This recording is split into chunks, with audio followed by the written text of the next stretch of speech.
जाएगा। Next, for which one of the following equation delta H R, मतलब enthalpy of reaction और enthalpy of formation same है।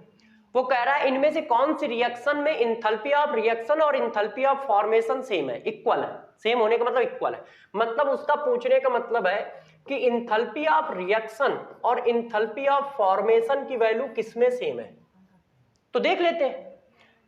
तो ये देखो पहली रिएक्शन, ये गैस है, ठीक है। इस रिएक्शन को फॉर्म करने के लिए हमें क्या चाहिए, जेनॉन किस फॉर्म में एग्जिस्ट करता है नेचर में, गैस के फॉर्म में है।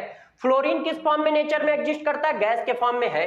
तो ये रिएक्शन इंथैल्पी ऑफ फॉर्मेशन लिखी है, तो इस रिएक्शन की इंथैल्पी ऑफ फॉर्मेशन और इंथैल्पी ऑफ रिएक्शन सेम होगी। क्यों? क्योंकि जो रिएक्शन लिखी है वो इंथैल्पी ऑफ फॉर्मेशन लिखी है, तो इस रिएक्शन की एनर्जी को ही इंथैल्पी ऑफ रिएक्शन बोलोगे और इसी रिएक्शन की एनर्जी को इंथैल्पी ऑफ फॉर्मेशन बोलोगे। ये गलत है। कार्बन किससे फॉर्म होगा, ऑक्सीजन के, सही लिखा है। कार्बन का कांस्टिट्यूएंट एलिमेंट कौन है, कार्बन, और यहां कार्बन ना लिख के ये लिखा है, तो ये इंथैल्पी ऑफ फॉर्मेशन नहीं है। कार्बन डाइऑक्साइड को फॉर्म करने के लिए दो एटम चाहिए, कार्बन और ऑक्सीजन। ऑक्सीजन किस फॉर्म में चाहिए, गैस के फॉर्म में, जो दिया है बिल्कुल सही है। कार्बन किस फॉर्म में चाहिए, सॉलिड के फॉर्म में, और कार्बन नहीं दिया, इसका मतलब ये रिएक्शन इंथैल्पी ऑफ फॉर्मेशन नहीं है, तो दोनों बराबर नहीं हो सकती। ऐसे ही करके चेक कर लोगे, ठीक है। जैसे ये बराबर नहीं है, ऑक्सीजन किस फॉर्म में, ओजोन फॉर्म में थोड़ी होता है, O2 फॉर्म में होता है। इस रिएक्शन को देख लो, हाइड्रोजन किस फॉर्म में मिलता है नेचर में, मीथेन के फॉर्म में थोड़ी मिलता है, ठीक है, इसलिए ये भी गलत है। Next, enthalpy of combustion of carbon, hydrogen और मीथेन गिवन है, इंथैल्पी ऑफ रिएक्शन निकालनी है, कर लोगे यार। Enthalpy of product, enthalpy of reactant minus product करोगे क्योंकि कंबशन वाली एनर्जी दी है, ठीक है, कर लोगे ना सारे बच्चे, ऐसे करना है। Heat of reaction equal to enthalpy of combustion of reactant minus enthalpy of combustion of product, ठीक है, इनको माइनस कर दोगे आंसर आ जाएगा। Next, enthalpy of reaction is negative, enthalpy of combustion of methane and methyl alcohol X और Y, then which relation is correct. ये थोड़ा क्वेश्चन ठीक लग रहा है इसलिए इसको करते हैं, क्योंकि बाकी क्वेश्चन सिमिलरली थे, बिल्कुल एक जैसे थे। देखो आपको इंथैल्पी ऑफ रिएक्शन दिया है, क्वेश्चन यहां करते हैं, गौर समझिए। आपको क्या दिया है दोस्त, इंथैल्पी ऑफ रिएक्शन दिया है, और वो कह रहा है कि ये निगेटिव है, किस रिएक्शन का, इस रिएक्शन का। अब वो कह रहा है enthalpy of combustion of methane, methane की कंबशन एनर्जी जो है वो हमें दी है x, मिथाइल अल्कोहल की भी कंबशन एनर्जी हमें दी है, मिथाइल अल्कोहल की कंबशन एनर्जी कितनी दी है, y। अब वो पूछना क्या जा रहा है, इनमें से कौन सा रिलेशन सही है। तो मेरे दोस्तों ये बताओ, इंथैल्पी ऑफ रिएक्शन जो होती है वो लिखी जाती है summation of enthalpy of combustion of reactant minus summation of enthalpy of combustion of product. तो जरा देखो, ये वैल्यू निगेटिव है, इन्होंने कहा है कि इंथैल्पी ऑफ रिएक्शन निगेटिव है। Enthalpy of combustion of methane कितनी है, x, minus enthalpy of combustion of ethyl alcohol कितनी है, y, enthalpy of combustion of ये 0। ऑक्सीजन कंबशन करने के काम आता है, वो खुद थोड़ी जलता है, तो उसकी कोई वैल्यू नहीं रखोगे, 0 रखोगे। अब ये वैल्यू है, अब इसको सॉल्व कर लो। अब देखो x में यदि हम y को माइनस करते हैं, x में हम y को माइनस करते हैं तो माइनस आता है, इसका मतलब y बड़ा है x से, यही तो हुआ, चेक करो। x में y को माइनस करोगे तो आंसर निगेटिव आएगा, इसका मतलब y बड़ा है x से, ये आंसर आ गया। Next, change in enthalpy of reaction, heat of formation of, ये दिया है, ये दिया है। अब यार इसकी डेल्टा एच पूछ रहा है, तो सभी बच्चों को पता है डेल्टा एच निकालने के लिए डायरेक्ट लिख दूं, है ना, परेशान तो नहीं होगे, वैसे तुम लोग नहीं होगे, मेरे से भी ज्यादा टैलेंटेड हो, तो मैं डायरेक्ट लिख रहा हूं, जरा ध्यान दीजिएगा। हीट ऑफ रिएक्शन पूछ रहा है तो क्या लिखोगे, enthalpy of product minus enthalpy of reactant, क्यों, क्योंकि हीट ऑफ फॉर्मेशन दिए। तो इंथैल्पी ऑफ प्रोडक्ट में वाटर है, ऑक्सीजन है, ऑक्सीजन की तो 0 रख दी, ऑक्सीजन की क्या रख दोगे, 0, क्यों, क्योंकि जो नेचर में जिस फॉर्म में मिलता है उसकी इंथैल्पी ऑफ फॉर्मेशन 0 मानते हैं। वाटर की कितनी लिखोगे, वाटर की दोस्त दे रखी है -286, ये आ गई हमारी किसकी, प्रोडक्ट की। अब इसकी लिख दो माइनस, ये देखो, अब इसको सॉल्व कर देना, जो आ जाए वो आंसर आ जाएगा। ठीक है दोस्तों, enthalpy of product minus enthalpy of reactant. Product में ये कंसीडर नहीं करोगे, इसके रिस्पेक्ट में 0 हो गई, और इसकी वैल्यू क्या हो जाएगी 2 इंटू इंथैल्पी ऑफ वाटर, ये minus reactant 2 into enthalpy of H2O2। अब बस सॉल्व कर लो for the given reaction.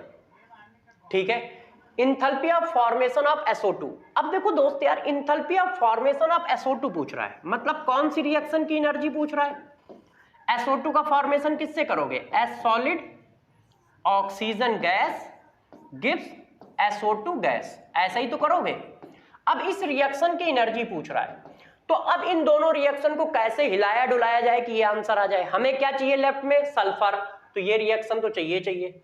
Right में क्या चाहिए, SO2, SO3 नहीं चाहिए, तो इसको पलट दो। जैसे ही मेरे दोस्त आप इसको पलटोगे तो ये रिएक्शन ऐसे लिख जाएगी, और जब रिएक्शन पलटते हैं तो वैल्यू निगेटिव हो जाएगी माइनस साइन के साथ। अब इसको मानो 1, इसको मानो 2, ऐड कर दो।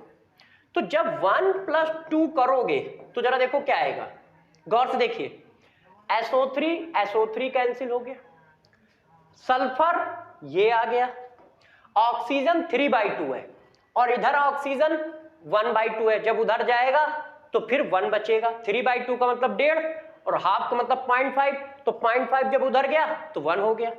SO2 ऐसे ही लिखा है, तो क्या आंसर आएगा 2x minus y. 2x minus y कोई आंसर है तो वो आंसर हो गया। Next value in endothermic reaction delta H. तो यार अब हम लोग खत्म करने वाले हैं। एंडोथर्मिक रिएक्शन का डेल्टा एच तो सबको पता होता है यार, कैसा होता है, पॉजिटिव। ठीक है दोस्तों, तो चलिए अब आप लोगों को क्या करना है, last and final question. Given that oxygen की कंबशन एनर्जी दी है कार्बन मोनोऑक्साइड की है, enthalpy of formation of carbon monoxide. देखिए इस क्वेश्चन को आप लोग तुरंत कर लोगे क्योंकि बहुत समझदार हो। कार्बन मोनोऑक्साइड की फॉर्मेशन एनर्जी कह रहा है, तो कार्बन किससे फॉर्म होता है, तो सभी को पता है कि कार्बन C से फॉर्म होगा और आधे ऑक्सीजन से फॉर्म होगा। ये रिएक्शन लिखना समझ गए ना यार, कैसे लिखा है, समझ गए ना कैसे लिखा है। मेरे दोस्तों मैंने बताया था कि इंथैल्पी ऑफ फॉर्मेशन की रिएक्शन जब भी लिखोगे तो उसके एलिमेंट कौन होंगे, जो जिस नेचर में वो एग्जिस्ट करते हैं। कार्बन सॉलिड के फॉर्म में एग्जिस्ट करता है, ऑक्सीजन ये। अब इस रिएक्शन की एनर्जी चाहिए, ये दो रिएक्शन दी है। अब बताओ आप नहीं कर पाओगे, खुद तो टैलेंटेड हो, कर लोगे। कैसे करोगे, इसमें क्या करो, आपको लाना क्या है, ये रिएक्शन लाना है। ठीक है, तो कार्बन मोनोऑक्साइड को इधर पलटो और 2 से डिवाइड कर दो और दोनों को ऐड कर दो, बस कुछ नहीं करना है। इसको आप पलट दीजिए मेरे दोस्त ऐसे। क्यों ऐसा किया समझ गए होंगे सभी बच्चे। ऐसा इसलिए किया है क्योंकि हमें कार्बन मोनोऑक्साइड यहां पे चाहिए। ठीक है, अब आप क्या करें, कार्बन मोनोऑक्साइड कितने मोल फॉर्म करना है, 1 मोल, क्योंकि इंथैल्पी ऑफ फॉर्मेशन पूछी गई है, तो इंथैल्पी ऑफ फॉर्मेशन 1 मोल की होती है दोस्त। तो अब क्या करो, इसमें 2 से डिवाइड कर दो। क्यों 2 से डिवाइड कर दो, क्योंकि हमें रिएक्शन में CO लाना है ऐसे। अब जब इसमें डिवाइड होगा तो एनर्जी में भी डिवाइड होगा। ये देखो, अब आप इसको मैंने 1 कहा है और इसको मैंने 2 कहा है, ऐड कर दो दोस्त।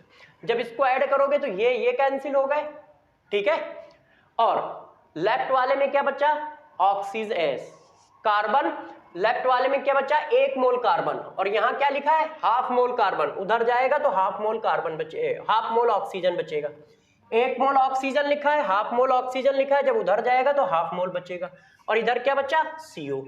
अब इन दोनों को जब आपने ऐड किया है तो हीट भी ऐड कर दो, -y minus x plus y/2। इसको सॉल्व करोगे तो मेरे दोस्त y minus 2x divided by 2 आ जाएगा। ऐसा कहीं दिख रहा हो उसको टिक कर दो, ये देखो दिख रहा है। ठीक है, तो प्यारे बच्चों आज के लिए इतना ही। अब हम लोगों ने पूरा थर्मोडायनेमिक्स खत्म कर लिया है। यदि कोई छुटपुट घटनाओं में कोई छोटी मोटी बात रह गई हो तो इसको आप प्लीज पढ़ लीजिएगा। आपका काम है लेक्चर को बार बार देखना, नोटबुक को बार बार रिवाइज करना।